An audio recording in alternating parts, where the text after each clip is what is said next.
Baliwag Star Arena. It's the Quezon City versus Bicol. Ken's Jokno. Coming in at center, number 6, Wawi Escosio. Starting at guard, number 13, James Martinez. Forward, number 20, Warren Calara. And the other forward, number 17, PJ Barua. Bicol Volcanoes head coach is Vic Valencia. Assistant coaches, GP Valencia, JB Cruz, and Renan Lobo with EJ Devesa. All right, here we go. Game number 3 of MPBL Service alongside Coach Louis Gonzalez. And later on, we're going to hear from Sheila Salaysay. We're actually coming to you live. Quezon City, they have been together for 3 weeks. So, QC Gas and Go, no? Parang may chemistry na agad eh. And parang feeling for Tuletran, hindi lang nakapaglaro ng NCAA, but ma-hype to talaga nung lumipat ng Letran eh. Kaso yung pandemic. Him playing well on both ends. Jokno with the speed again. And the layup. Turnover for Argel. Jokno's wide open. Ken's step back. Corner. Yes, sir. Yeah, okay. These are the guys of talaga ni Coach. 3 3-point shots for Joseph Brutas, and he has been giving James Martinez a hard time. But as I say that, Martinez scores. Kabila. Jokno behind the back. Pass on to Matias. Sinadya kaya yun? You fall in love kay taking free. Okay, then the other team starts to recognize na talagang, okay, pag here in the 5th season of the MPBL. By the way, all 5 seasons, we have seen Coach Vic Valencia. Yeah. Fantastic start with the big guy. PJ Baru will fire. That is good. We definitely missed that. And on the other end of the floor, Patrick Bakay, 4-19. Pata, itong Quezon City Gas and Go. Pangalan pa lang, Gas and Go. Yung opportunity to press doon, mababa lang. Pero kaya ang talagang aim nun is to slow. UMAC players, forward pass. Matias in trouble. Barua, very confident with his shot. Again, for Kenneth Tener. Pass inside. Wico with a catch. One last pass on to PJ Barua, who now is in double. Shoulders niya in terms of offense for this Bicol Volcanoes. Good stop. And the layup for Ken's Diokno. 29. They're doing it on both ends of the floor. Yeah, okay. Pag maganda yung disiplina mo, a good defense leads to an easy offense. I think with ito yung showcase ngayon ng Bicol Volcanoes nitong second quarter. Great start for them as they try to equalize this ball game. This is only game number 3 of season number 5 of the MPBL. And Ken's Diokno, the home team, the Bulacan squad. Denzel Wong, corner 3 is good. That shot, 2-on-2 on the other end. Matias, good catch, and the layup. Again, Kevin James. Wawi Escosio. There's the patience and the timing that you mentioned. Habang pasa, kalmado. All right, we go back. Martinez, what a crossover. He leaves. Joseph again on the cross. Pass.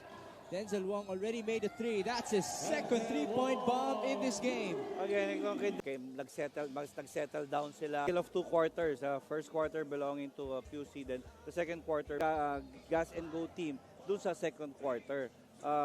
Marami kasi diba, like sila Joseph Brutas. Alam mo to.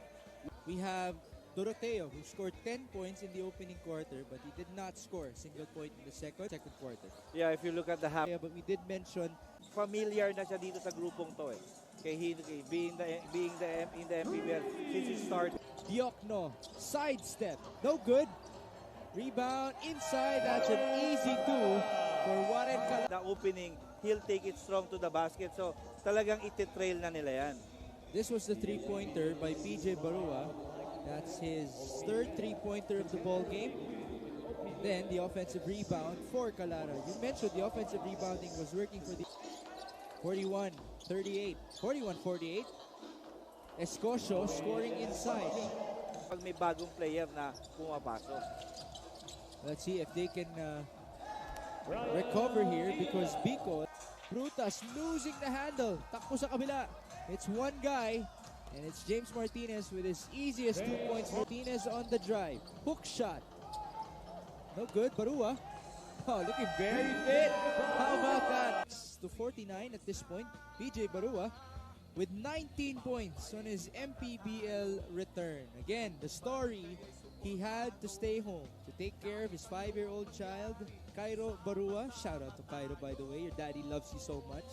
But daddy says he has to return and he has to perform like... Long time already talagang he knows yung what to do. Alam, panic yan, hindi na yan magmamadali. And you know, this guy can really score, James Martinez. You think... Pero if you're playing alongside Jokno, big men in the league. Yeah, they're gonna put you in foul trouble. Oh, good passing. Brian Ilaw. First quarter, pero in the second and third quarter, almost at the buzzer, ending the third quarter. In the third quarter, James Martinez, effective as a veteran. 61-16 for Bicol. So that's 38. They give up a basket. Escocia double team. Wong was open. Barua takes it. James Martinez nagkaroon ng isolation from the Coach Vis Valencia last season, si Ken's Jokno. Ken's Jokno all the way, miss on the layup, but to put back QC gas and go. Yung defense though, Wawi's making shots, pero overforced.